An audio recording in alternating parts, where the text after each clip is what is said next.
Subscribe my channel and press the bell icon. अस्सलाम वालेकुम viewers, कैसे हैं आप?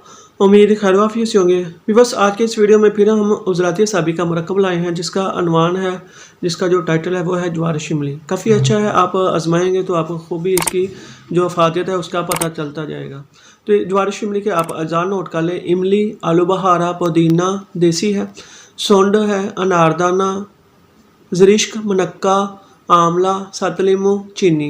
इमली 1 पाव, आलू बहारा 1 पाव, पुदीना देसी लेना है 5 तोला, सोंड है वो आपने 5 तोला, अनारदाना 10 तोला, ज़रिश्क आप 10 तोला, मुनक्का 10 तोला, आंवला 5 तोला, सात लेमन 5 तोला, चीनी 3 सीड लेनी है। ये इसके अज़ा हैं, आप नोट कर लें।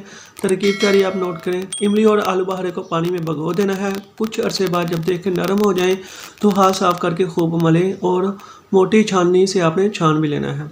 दूसरी तमाम अद्वियात का आपने बारीक सफ़ूफ तैयार करना है। इमली आलू बहारे के ज़लाल में चीनी मिलाकर कवाम तैयार कर लेना है। फिर ज़रिश्क और मुनक्का को कूटकर कवाम में शामिल कर दें। फिर बाकी पिसी हुई अद्वियात का सफ़ूफ इसी में मिला दें। बस ये आपका तैयार है। 7 लीमू पकते हुए कवाम में आपने मिलाना है। तो ये आपका ज्वार शिमली का नुस्खा तैयार हो गया। मिकदार खुराक सुन लें, 6 माशे से लेकर 1 तोला तक दिन में आप 4 बार दें। आप पानी के साथ दें, कहवे के साथ दें या वैसे ही आप चटा दें। तो इसके फॉलो सरात अब आप सुन लें। उज़लाती साबी है, बेहद मकवी और मुहर्रक कल्ब है। सिर्फ एक ही खुराक से दिल खुश हो जाता है। हैज़ा जैसी मौजी मर्ज में जब प्याज की कसरत और कैह का जोर होता है, इससे बढ़कर कोई मुफीद दवा नहीं हो सकती। ज़बान पर लगते ही प्यास ख़त्म हो जाती है। हामला की कैह के लिए तो आब हयात है। बच्चों के दस्त और कैह के लिए फौरी असर है। खुश जायका होने की वजह से बच्चे और औरतें खुशी से खा लेते हैं। तो भी बस आज की इस वीडियो में इतना ही। मिलते हैं नेक्स्ट वीडियो में, तब तक दुआ में लाज़मी याद रखिए।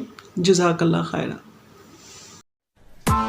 Press the bell icon on the YouTube app and never miss another update.